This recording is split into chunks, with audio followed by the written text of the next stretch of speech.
Hello guys, good morning. सुबह सुबह से अपना व्लॉग स्टार्ट कर रही हूँ। एंड हाय, मेरा नाम है बिंदिता। एंड आज हम लोग थोड़ा सा बात करेंगे मेरे एजुकेशन के बारे में, मेरे जॉब के बारे में। तो एक्चुअली मेरे दो तीन पुराने वीडियोस में कमेंट्स आए थे कि मेरे एजुकेशन के बारे में बात करने के लिए, मेरे प्रोफेशन के बारे में बात करने के लिए। तो आज हम लोग उसी में ही बात करेंगे। तो एनीवे, चलिए वीडियो की शुरुआत करें। इसके बारे में तो आप लोगों को लास्ट व्लॉग में मैंने बोला ही था कि ये मैं कुछ दिनों से ले रही हूँ ये supplement, and this is really good. And ये काफ़ी मतलब बहुत सेफ है। इससे कोई प्रॉब्लम नहीं होगा आपके हेल्थ में, या फिर कोई साइड इफ़ेक्ट नहीं है। हाउएवर, अगर आप लोग इंटरेस्टेड हो तो प्लीज़ पहले डॉक्टर या अपने डाइटिशियन, न्यूट्रिशनिस्ट किसी के साथ भी कंसल्ट करने के बाद ही इसको अपने डिटॉक्स ड्रिंक। इस पे चिया सीड्स है, रात को सोक करके रखा था, और एक हाफ लेमन मैंने दिया है।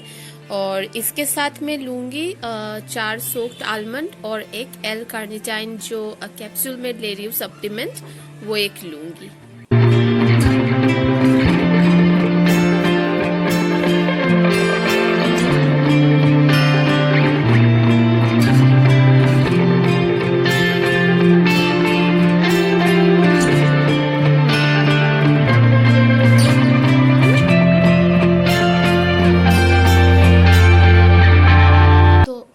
ओम्बुबाची स्टार्ट हुआ है। एंड ओम्बुबाची के पीछे बहुत सारे माइथोलॉजिकल स्टोरी है। जो मेन स्टोरी जो है, तो सती माता का जो मेंस्ट्रुएशन साइकिल है वो आज से स्टार्ट होता है। मतलब it's a kind of it's a celebration of bleeding. तो कभी कभी ये सोचती हूँ कि हमारे पुराने जो टेल्स थे या फिर जो ट्रेडिशंस थे, उसमें इस चीज़ को इतना मतलब इतना एक इम्पॉर्टेंट एक चीज़ पॉजिटिवली दिखाया गया है। बट मतलब आज भी हम लोग ये चीज़ को बोलने में कतराते हैं। तो आयरनी यही है। जो भी हो, जो गॉडेस कामाख्या है उनका आज से साइकिल स्टार्ट हुआ है, जिसको ओम्बुबाची बोलते हैं।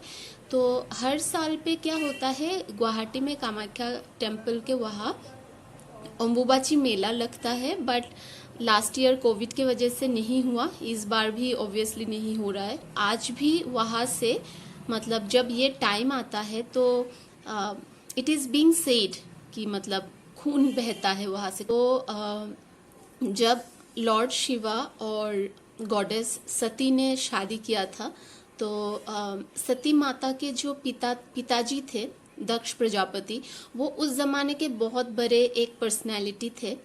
तो उनको भगवान शिव बिल्कुल पसंद नहीं थे। He was against of that marriage. But Sati Mata ने उनके पिताजी के खिलाफ जाके, पूरा फैमिली के खिलाफ जाके भगवान शिव जी से शादी किया था।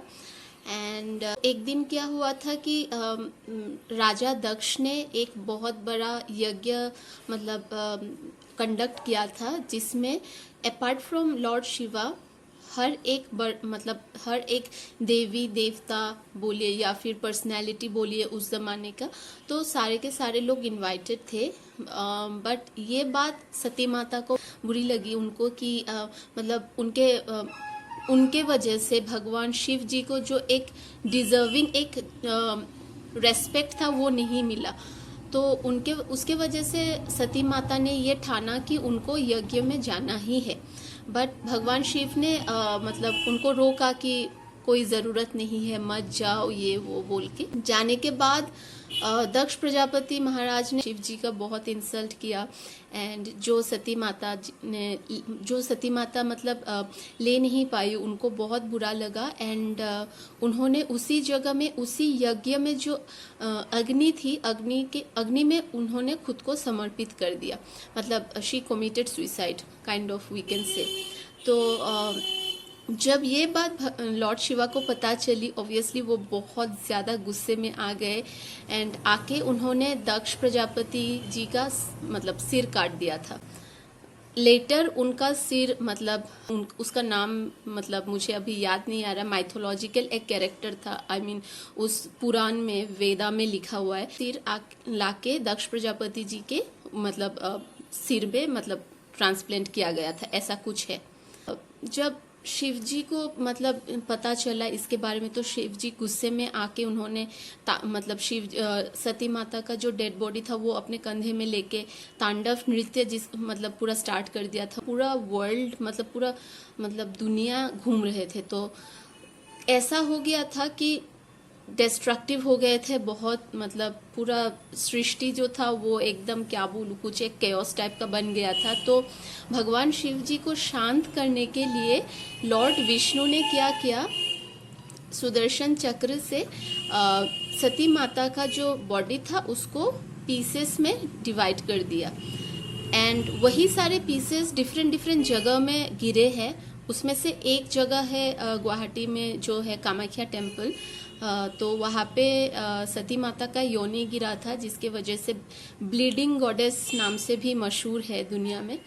तो बस यही है basically story behind this thing.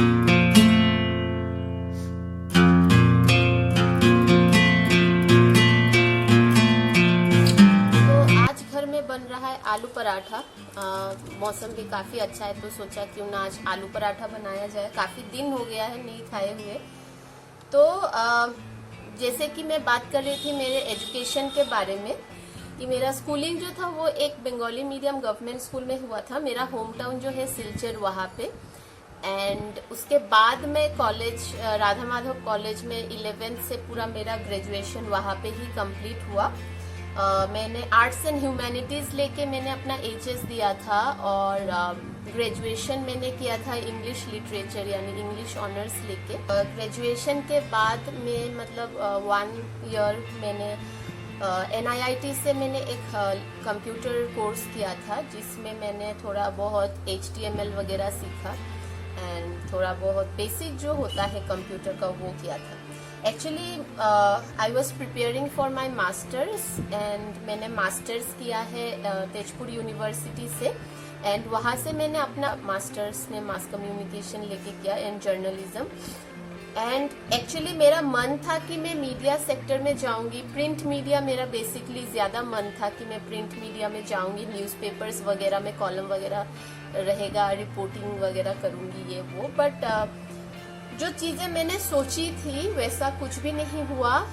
ऐसा नहीं था कि अपॉर्चुनिटीज़ नहीं था, बहुत अपॉर्चुनिटीज़ मिला था मुझे। बट द थिंग इज ये है ना कि प्रिंट मीडिया जो है वो अभी थोड़ा सा digital media, now is the age of digitalization. So अभी क्या हुआ, डिजिटल मीडिया जो है वही पूरा मतलब पूरी चीज़ों को एनग्रॉस कर लिया है। तो इसीलिए मैंने देखा कि वहाँ पे जॉब तो है बट जो सैलरी वगैरह है वो उतना अप टू द मार्क नहीं है। हाँ, हाउएवर अगर आपका कोई सपोर्ट है बैकग्राउंड में तो आप प्रिंट मीडिया में रह के भी स्टार्टिंग से आप मतलब वहाँ पे अपना करियर स्टार्ट करके देन ग्रेजुअली आप बड़े बड़े न्यूज़पेपर्स वगैरह में जैसे the Hindu, times of India, ये सब में आप जा सकोगे। मेरा बहुत ज़्यादा मन था कि मैं द हिंदू में अगर कुछ मिल जाए मुझे, बट नहीं हो पाया। बहुत सारे रीजंस थे। फर्स्ट ऑफ ऑल मैं फ्रेशर थी तब, तो नहीं हो पाया। और उसके बाद मैं कोलकाता में शिफ्ट हो गई क्योंकि मेरा मन था कि कोलकाता में टेलीग्राफ है, टेलीग्राफ का हेड ऑफिस कोलकाता में ही है, तो टेलीग्राफ में मैं अपना career I can start. But वहाँ पे भी नहीं हो पाया। एंड तो फिर मैंने देखा कि नहीं हो रहा है ऐसे। एंड मुझे भी तो मतलब एक मेट्रो सिटी में मैं आई हूँ तो मुझे भी थोड़ा बहुत फिनेंशियली इंडिपेंडेंट होना पड़ेगा। तो इसीलिए मैंने सोचा कि मुझे तो राइटिंग में इंटरेस्ट है तो क्यों ना मैं ट्राई करूँ राइटिंग सेक्टर में। तो तब एक्चुअली ना कोई मतलब ऐसा दिमाग में प्लान नहीं था कि कंटेंट राइटर बनूंगी, या फिर हमारे ज़माने में वैसा कुछ अवेयरनेस भी नहीं था कि कंटेंट राइटिंग भी एक प्रोफेशन हो सकता है। इसके बारे में आज से मैं करीबन 6-7 मतलब साल पहले की बात कर रही हूँ। तो तब ना उतना अवेयरनेस नहीं था, और होने से भी एटलीस्ट मुझे पता नहीं था कि कंटेंट राइटिंग बोल के भी एक करियर हो सकता है। तो मैंने स्टार्ट किया कंटेंट राइटिंग में एंड अभी 4 साल हो गया है कंटेंट राइटिंग में ही हूँ।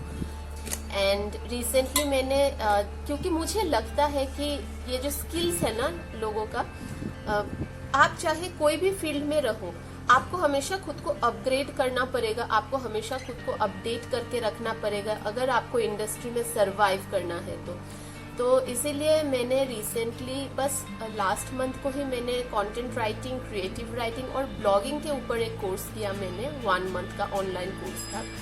तो बस ऐसे ही मैं अपने आप को अपडेट करती हूँ और साथ ही साथ मतलब राइटिंग तो है ही मेरा पैशन। अगर मैं 21st सेंचुरी में अभी रहती हूँ तो अभी अगर मैं राइटिंग रिलेटेड या फिर अभी अगर मैं खुद को अपडेट नहीं मतलब रख सकूँ या खुद का जो स्किल्स है, एप्टीट्यूड्स है, वो अगर मैं खुद का अपग्रेड नहीं कर सकूँगी ना तो शायद सर्वाइवल में प्रॉब्लम हो जाता है।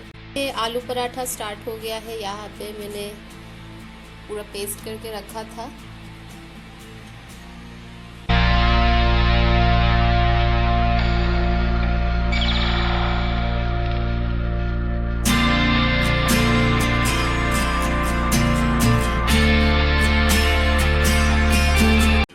एक्चुअली तेजपुर यूनिवर्सिटी की एंट्रेंस की अगर मैं बात करूँ तो मास कॉम डिपार्टमेंट में जो है वहाँ पे रिटन टेस्ट भी होता है और आपका पर्सनल इंटरव्यू यानी कि फेस टू फेस या फिर इन पर्सन इंटरव्यू हम लोग जिसको बोलते हैं वो होता है। एंड उसके बाद उसके ऊपर बेस करके आपको मतलब सीट मिलता है वहाँ पे।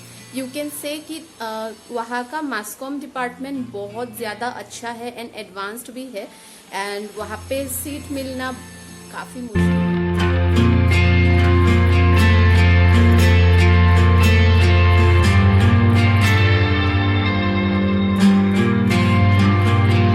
जब मैंने मतलब घर वालों को बोला था मेरे करियर चॉइस के बारे में तो तब थोड़ा बहुत कलेश हुआ था घर में, क्वाइट ऑब्वियसली। मतलब उनको भी हम लोग दोष नहीं दे सकते क्योंकि सिर्फ घर वाले नहीं, सोसाइटी अभी तक मतलब अच्छे से अवेयर नहीं है कि ऑफ बीट करियर्स भी आजकल एक सोर्स ऑफ इनकम या फिर सोर्स ऑफ स्टेबिलिटी हो सकते हैं।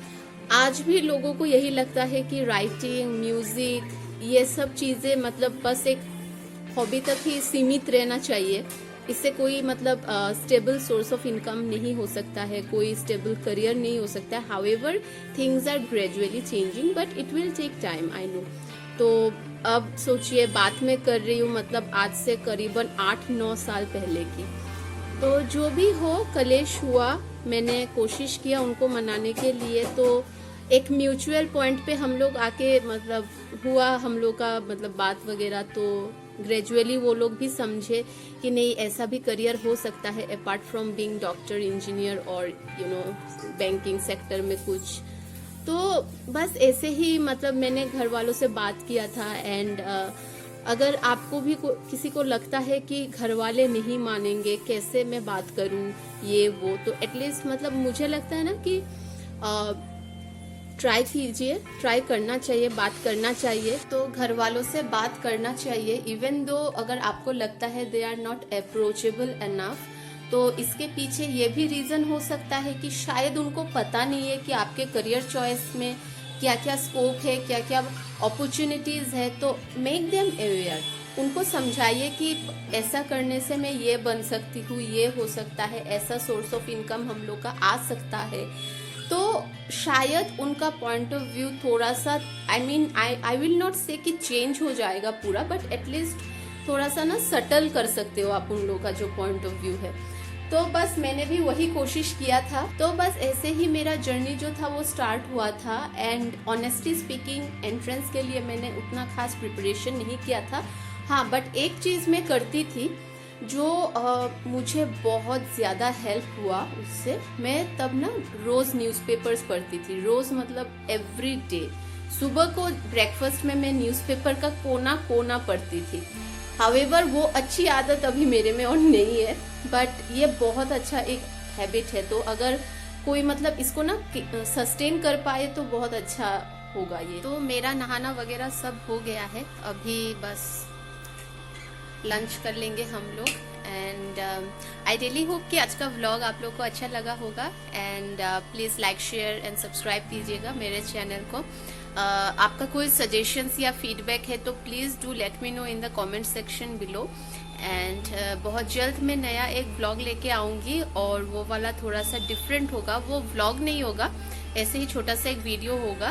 तो बने रहिए मेरे चैनल पे एंड टिल देन अच्छे से रहिए, take care, stay safe and vaccine लीजिए। Bye bye.